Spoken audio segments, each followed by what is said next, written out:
It's I think ये भूल जाना चाहिए कि इंडिया है सामने, ये भूल जाना चाहिए कि आप लेसर हैं या आप अच्छे नहीं हैं।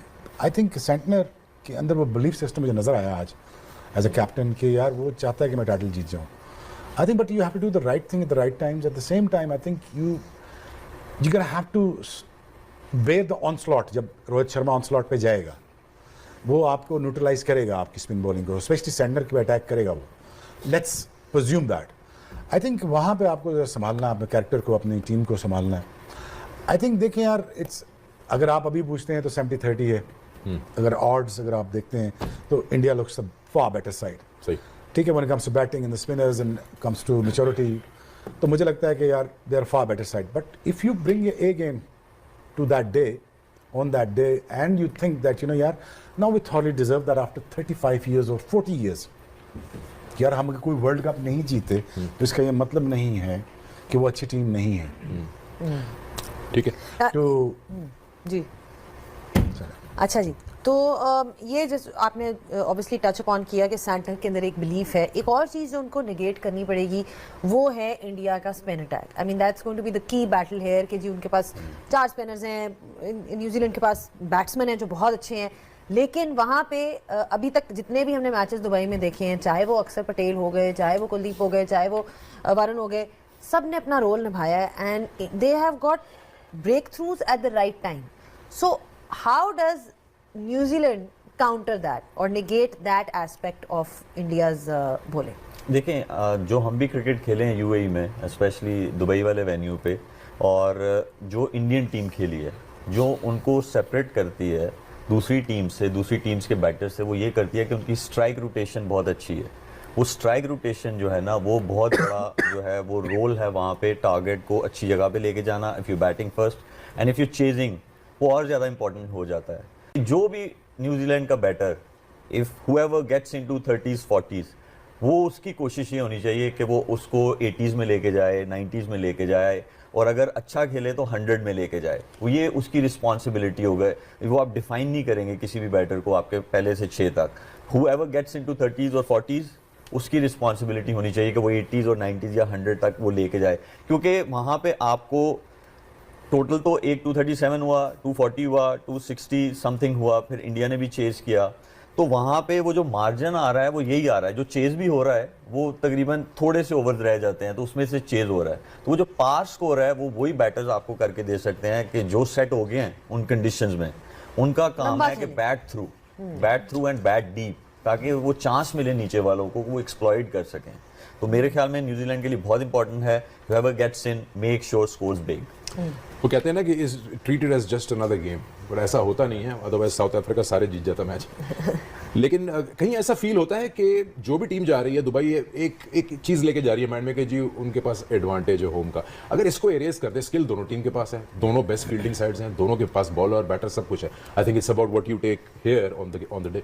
देखिए, प्रेशर बड़ी स्टेज पे जब आप फाइनल खेलते हैं तो दोनों टीमें फील करती हैं, क्योंकि वो lot of things on stake है कि आपने ट्रॉफी उठानी है या नहीं उठानी, क्योंकि लोग चैंपियन को याद रखेंगे। मुझे नहीं लगता कि इस वक्त न्यूजीलैंड को ये सोचना चाहिए कि वो फाइनलिस्ट हैं और उनको कंडीशनल कोई डिसएडवांटेज है। वो वहाँ पे खेल चुके हुए हैं, they been to UAE many times, इन प्लेयरों ने बहुत ज़्यादा क्रिकेट वहाँ पे खेली भी है। मुझे लगता है कि इस वक्त it's all about how they can win against one of the team जो अब वहाँ पे रूल कर रही है। इस वक्त कोई भी टीम कुछ भी कर रही है, वो चेस करके भी जीत रहे हैं और पहले बैटिंग करके भी जीत रहे हैं, तो इसका मतलब है वो एक कंप्लीट टीम के तौर पर खेल रहे हैं। और उनकी जो गेम अवेयरनेस है when it comes to win the game, उनकी प्लानिंग के अंदर उनके बैट्समैन, उनके बॉलर वो रोल प्ले कर रहे हैं जहाँ से टीम जीत जाती है। तो New Zealand I think having a momentum with them कि वो भी यहाँ से जब हार के वापस आए, दोबारा से एक अच्छी टीम जो इस टूर्नामेंट की वन ऑफ द फेवरेट्स थी उसको हरा के वापस आ रहे हैं। तो I think they should have more confidence in their dressing room कि अगर हम अपनी स्किल्स पे अच्छा खेल गए, और उनको निगेट करने के लिए आई थिंक केन विलियमसन का 100 करना, सचिन रविंद्रा का 100 करना, डैरन मिचेल का 49 करना, और लेथम वी ऑल नो कि ही also pledge well against spinner. तो मुझे लगता है इन 4 प्लेयर्स के साथ बड़ा अच्छा कॉन्टेस्ट होगा, क्योंकि ये मैच कोई भी खेलेगा वो प्रेशर को तो कंटिन्यू। अस्सलामुअलैकुम दोस्तों, जैसा कि आप सब जानते हैं कि चैम्पियन ट्रॉफ़ी के मैचेस बहुत ज़ोरों शोरों से जारी हैं, और चैम्पियन ट्रॉफ़ी का सबसे पहला semifinal India versus Australia Dubai में खेला गया था, जिसमें ऑस्ट्रेलिया टीम ने बहुत अच्छी कारकर्दगी दिखाई, लेकिन फिर भी वो इंडिया के लिए बहुत बड़ा टारगेट सेट ना कर पाए। जैसा कि आप सब जानते हैं कि इंडिया हर्षित राणा को बाहर निकालकर 4 स्पिनर लेकर गया था, जिन्होंने ऑस्ट्रेलियन टीम को काफ़ी देर तक रोके रखा, जिनमें वरुण चक्रवर्ती, मोहम्मद शमी, हार्दिक पांड्या वगैरह शामिल हैं। और इंडिया ये मैच बहुत ही आसानी से जीत चुका है। और दूसरी तरफ दूसरा सेमीफाइनल जो कि न्यूजीलैंड और बांग्लादेश के दरमियान पाकिस्तान में खेला गया था, जिसमें बांग्लादेश ने अपनी तरफ से तो पूरी जान लगा दी, लेकिन फिर भी न्यूजीलैंड वो बाजी जीत चुका है। और अब फाइनल के लिए दोनों टीमें सामने आ चुकी हैं, और वो है इंडिया और न्यूजीलैंड।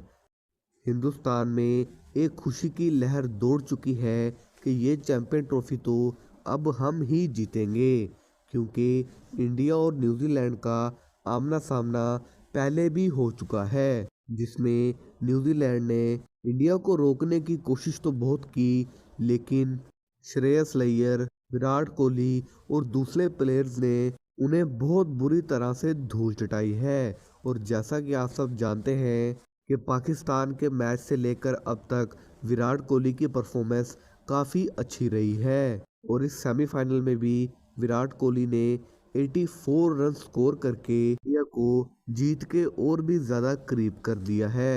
लेकिन शुभमन गिल और रोहित शर्मा की बैटिंग फिर भी नहीं चल सकी। लेकिन देखना अब ये है कि क्या फाइनल में रोहित शर्मा, शुभमन गिल और विराट कोहली का बल्ला चलता है या फिर नहीं।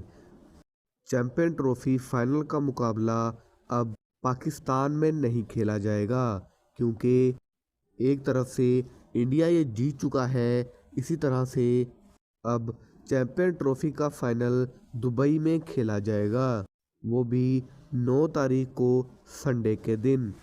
देखना अब ये है कि क्या इंडिया ये चैंपियन ट्रॉफी ले जाएगा या फिर न्यूजीलैंड बारी पलट सकता है।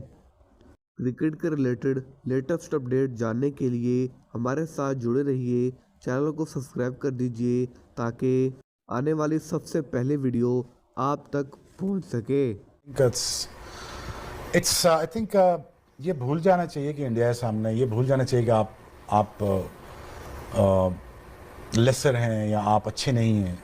आई थिंक सेंटनर के अंदर वो बिलीफ सिस्टम मुझे नज़र आया आज एज अ कैप्टन कि यार वो चाहता है कि मैं टाइटल जीत जाऊँ।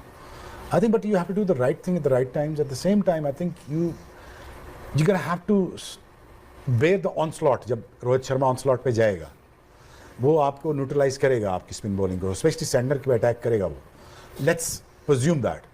आई थिंक वहाँ पे आपको संभालना, अपने कैरेक्टर को, अपनी टीम को संभालना है। आई थिंक देखें यार, इट्स अगर आप अभी पूछते हैं तो 70-30 है।